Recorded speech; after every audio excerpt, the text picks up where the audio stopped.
आपण या धर्ममंडपामध्ये बसलेलो आहोत ना, आपल्या जन्माजन्मांतरीचं पुण्य आहे, आपल्या आई वडिलांचं पुण्य आहे, म्हणून या धर्ममंडपामध्ये आपण बसलेलो आहोत. या धर्ममंडपामध्ये कोणी येऊन बसत नाही. ज्याचं पुण्य उदयाला आलेलं आहे, जन्मजन्मी आम्ही बहुपुण्य केले, तेव्हा या विठ्ठले कृपा केली, तेव्हा या विठ्ठले कृपा केली. जन्मजन्मी आम्ही बहुपुण्य केले, तेव्हा या विठ्ठले कृपा केली,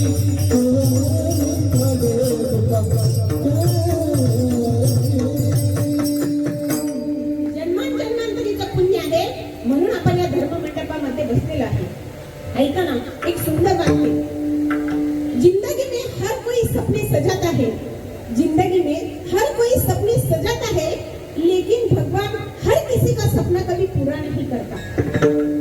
उसी तरह इस धर्म मंडप में हर कोई आना चाहता है, लेकिन आता वही है जिसे मेरे श्री प्रभु रामचंद्र बुलाते हैं, जिसे मेरे श्री प्रभु रामचंद्र बुलाते हैं. अहो, ज्यांना प्रभु रामचंद्रांनी बोलावणं केलं तोच या धर्म मंडपामध्ये येऊन बसतो. म्हणजे आपलं देखील जन्मांतरीचं पुण्य आहे. सज्जनो, ऐका ना, आजचा दिवस म्हणजे काल्याचा दिवस. खऱ्या अर्थाने काला कशासाठी असतो? मंदिर कशा अर्थाने पूर्ण होतं बघा. खाली पिलर लावले जातात, वरती स्लॅब टाकला जातो, कळशारोहणापर्यंत जातात आणि संपूर्ण मंदिर जरी तयार झालं, परंतु त्यावर जर कलश बसविला नाही तर मंदिर पूर्ण होतं का? नाही. मग मंदिरावरती ज्या दिवशी कळश बसविला जातो त्या दिवशी ते मंदिर पूर्ण होतं. म्हणजे आज कलशारोहणाचं कीर्तन आहे. 7 दिवस आपली कथा झाली, परंतु आजचं काल्याचं कीर्तन म्हणजे कलशारोहणाचं कीर्तन. मंदिराच्या कामा कळसू जसं नदीचं वाहन हे समुद्रापर्यंत असतं. समुद्राला एकदा नदी जाऊन मिळाली की तिचं अस्तित्व ती समुद्रामध्ये संपवून टाकते. ती समुद्राशी मिलन करते आणि तिचं अस्तित्व संपवून टाकते. समुद्रमापं प्रवेशयति यदवंतं, तुका म्हणे गंगा सागर संगमी, अवघ्या झाल्या उर्मी एकमया. त्याच पद्धतीने आजचा जो काला आहे ना, तो फार महत्वाचा आहे. भक्तीचा काला आहे, तृप्तीचा काला आहे. मग मला सांगा की हा काला करत असताना आता आपण इथे काला लावणार आहे, मडकं लावणार आहे, त्यामध्ये काय असतं हो? दही आणि लाही असते की नाही? दही आणि लाही असते. मग हे दही आणि लाही इतकं दुर्मिळ आहे का की आपण जगा घरी लाया पोहे असतात की नाही घरी, त्याला जर चांगला शेंगदाणे, कढीपत्ता, कोथिंबीर, जिरे मोहरीचं जर चांगली फोडणी दिली तर सुशीला चांगला होईल की नाही? मग इथं छोट्याशा कालासाठी आपण किती गर्दी करतो बरं? कारण हा काला दुर्मिळ आहे. वैकुंठातील देवदिकांना सुद्धा दुर्मिळ झालेला आहे, म्हणून तर त्यांनी मृत्यू लोकांमध्ये माशाच्या स्वरूपामध्ये स्वर्गीचे अमर इच्छिताती देवा मृत्युलोकी भावा जन्मामा, मृत्युलोकी भावा जन्मामा. स्वर्गीचे अमर इच्छिताती देवा भावा जन्मामा, मृत्युलोकी भावा जन्मामा. स्वर्गातील देव सुद्धा या मृत्यू लोकांमध्ये हा काल्याचा प्रसाद ग्रहण करण्यासाठी आतुरलेले असतात. मग आपण किती नशीबवान आहोत बघा ना. काला हा शब्दाचा मी तुम्हाला अर्थ सांगते आणि पुढे जाते. काला मराठी व्याकरणामध्ये का अधिक आला, इथे आचा लोप होतो आणि काला शब्द तयार होतो.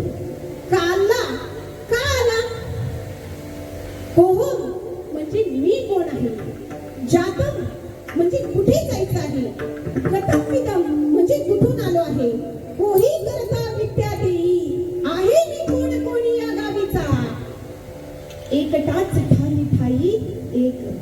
अरे मी कुठून आलोय, कुठे जायचं आहे आणि या जीवनामध्ये काय करायचं आहे, या 4-5 प्रश्नांची उत्तरं मिळाली ना म्हणजे काला होय.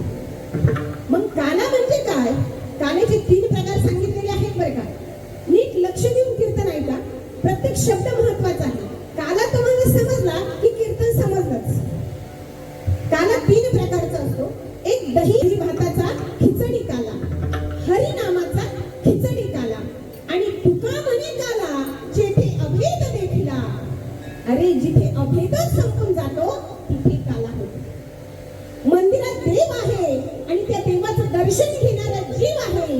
तो देव आणि जीव एकरूप होणं म्हणजे खऱ्या अर्थाने काला होय. जीवाचं आणि शिवाचं मिलन होणे म्हणजे त्यांचं हृदय एक होणं, ते वेगळं राहतच नाही, तो म्हणजे काला. मग देव पाहावयास गेलो आणि दुसऱ्याची चप्पल घेऊन आलो. बरोबर का? बरोबर का? नाही. देव पाहावयास गेलो आणि देवाची होणी ठेलो. आपण कितीतरी वेळा पंढरपूरच्या वारीला जातो आणि परत घरी येतो, पण माझे जगद्गुरु तुकोबाराय तुका पंढरीसी गेला पुन्हा जन्मा नाही आला. अहो माझे जगद्गुरु तुकोबाराय एकदाच पंढरीला गेले पण पुन्हा जन्माला आले नाही. माझी गांडोपात्रा पंढरीला गेली पण पांडुरंगाच्या चरणाजवळ पंढरपूरच्या पांडुरंगाने जागा दिली, पुन्हा आली नाही. भगवंताच्या चरणाजवळ स्थान तिला निर्माण झालं. म्हणून म्हटलं जातं, ऐका ना, एक विशीची मुलगी भक्ती करून धन्य झाली. एक विशीची मुलगी भक्ती करून धन्य झाली. कनपत्राला देवार मंदिरात जाग दिली. कनपत्राला देवार मंदिरात जाग दिली. भक्ती पाहून भक्ताची आला भेटाय श्रीहरी. भक्ती पाहून भक्ताची आला भेटाय श्रीहरी. धनी मलाही दाखवाना विठुरायाची पंढरी. धनी मलाही दाखवाना विठुरायाची पंढरी. एका वेश्येची मुलगी होती कान्होपात्रात, पण पंढरीला गेली आणि परत आलीच नाही. म्हणजे काय माहितीये का, ज्या मडक्यामध्ये हे दही आणि लाही आहे, मग हे दही कसलं आहे हो? नामाचं दही आणि प्रेमाची लाही. नामाचं दही आणि प्रेमाची लाही. मग नाम जर प्रेमाने घेतलं तर त्यांचा काला होतो, जिथे अभेद संपून जातो आणि ती दही आणि लाही एकत्र त्यांचं मिलन होतं, तिथे कुठेही अभेद राहत नाही, तो म्हणजे काला. मग नाम मुखाला येणं फार अवघड आहे बरं का. या मृत्यू लोकात आल्यानंतर आपल्या मुखाला भगवंताचं नामस्मरण आलं पाहिजे, भगवंताचं नामस्मरण केलं पाहिजे. काही काही लोक ना या मृत्यू लोकात आल्यानंतर शेवटचा श्वास घेतात, परंतु भगवंताचं नामस्मरण कधीच करत नाही. पण भगवंताचं नामस्मरण मुखाला येणं किती अवघड आहे ना, मी तुम्हाला सांगून जाईल बरं का. इथं कीर्तनकार विठ्ठल विठ्ठल म्हणतो, हे सगळे जे टाळकरी आहे ना, हे विठ्ठल विठ्ठल म्हणताय. त्यांच्या गळ्यातील जो टाळ आहे ना, तो विठ्ठल विठ्ठल म्हणतोय. इथे तो लाकडाचा आणि कातडाचा पखवाज आहे ना, तो विठ्ठल विठ्ठल म्हणतोय.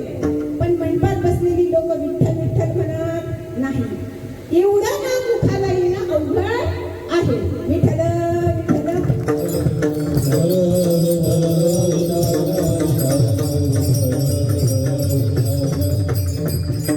आता म्हटल्यावरती कोणी पण विठ्ठल विठ्ठल म्हणाल, बरोबर ना? म्हणजे काय असतं माहितीये का, नाम मुखाला येणं फार अवघड आहे, फार अवघड आहे. पण हे नाम जरी एकदा मुखाला आलं, तुम्ही म्हणाल आम्ही हे परमेश्वराचं भगवंताचं श्रीरामांचं नाव मुखाला घेऊ, तोंडाने म्हणू, पण ताई आमचा फायदा काय? कारण फायदा असल्याशिवाय कोणी काही करत नाही. बरोबर आहे की नाही? ऐका ना, जर हे भगवंताचं नामस्मरण जर मुखाला आलं ना, तर आपली वाचा शुद्धी होते.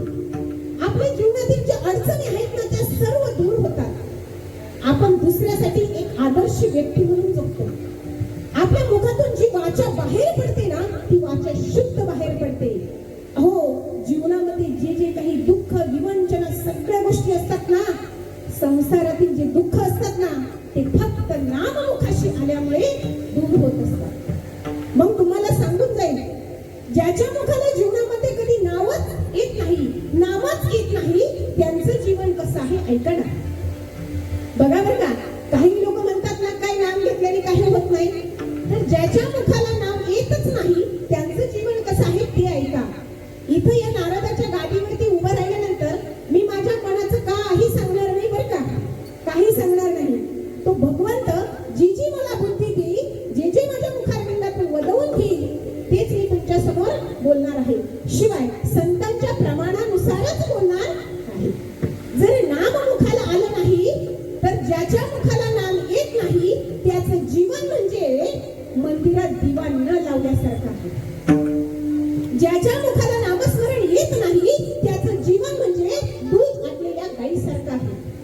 ज्याच्या मुखाला देवाचं नामस्मरण कधी येत नाही त्याचं जीवन म्हणजे फळं न लागलेल्या झाडासारखं आहे.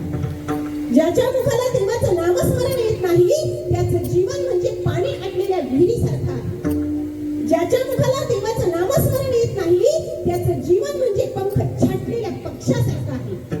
ज्याच्या मुखाला देवाचं नामस्मरण येत नाही त्याचं जीवन म्हणजे दात तुटलेल्या हत्तीसारखं आहे. ज्याच्या मुखाला देवाचं नामस्मरण येत नाही त्याचं जीवन म्हणजे सौभाग्य हरवलेल्या स्त्रीसारखं आहे. ज्याच्या मुखाला देवाचं नामस्मरण येत नाही ना सज्जन हो, त्याचं जीवन म्हणजे वेश्येच्या मुलाला बापाचं नाव न सांगता येण्यासारखं त्याचं जीवन. मनानं सांगणार नाही, संतांचं प्रमाण आहे. पंची पंख बिना, हत्ती दंत बिना, नारी पुरुष बिना, वेश्या पुत्र पिता बिना हिना, तैसे पुरुष हरिनाम बिना, सुमिरन करले तेरे बिना, तेरी भीती उमर हरिनाम बिना. एवढं नाम मुखाला जर आलं नाही तर त्याचं जीवन असं असतं. म्हणून प्रत्येकाने भगवंताचं नामस्मरण केलं पाहिजे. विठ्ठल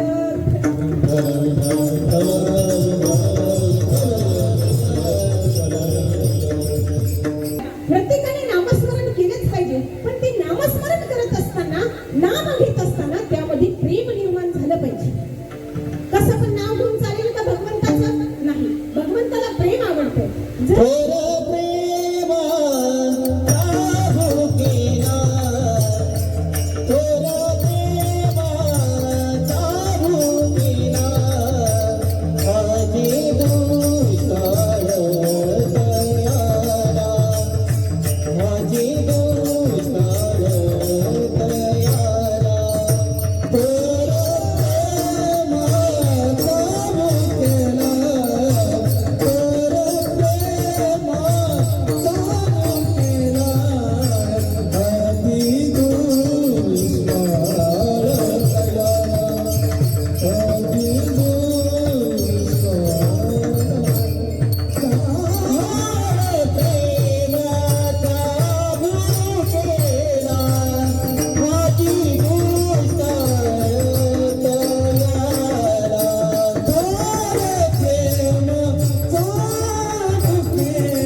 भगवंताचं नामस्मरण करत असताना त्याच्यामध्ये प्रेम निर्माण व्हायला हवं.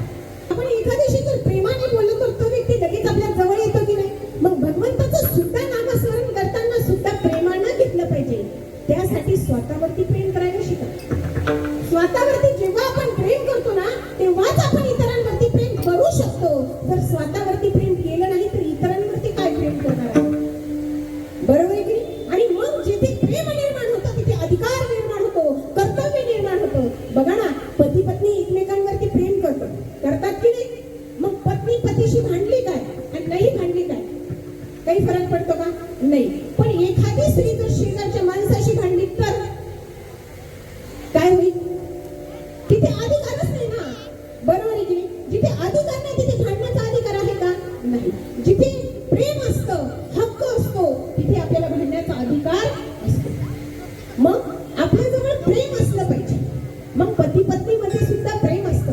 संतांनी सुद्धा भगवंतावरती इतकं प्रेम केलं की त्यांच्यावरती अधिकार गाजविला. प्रेम असल्यानंतर अधिकार गाजवता येतो, हक्क गाजवता येतो. माझ्या जनाबाईने सुद्धा भगवंतावरती प्रेम केलं तेव्हा कुठेतरी अधिकार तिथे गाजला गेला. अहो माझी जनाबाई तर ते विठुरायाला शिव्या द्यायची. काय म्हणायची ऐका ना. अरे अरे विठ्या, अरे अरे विठ्या, मोहमाईच्या कारट्या, तुझी रांडरंडकी झाली, जन्म सावित्री चुडाल्याली.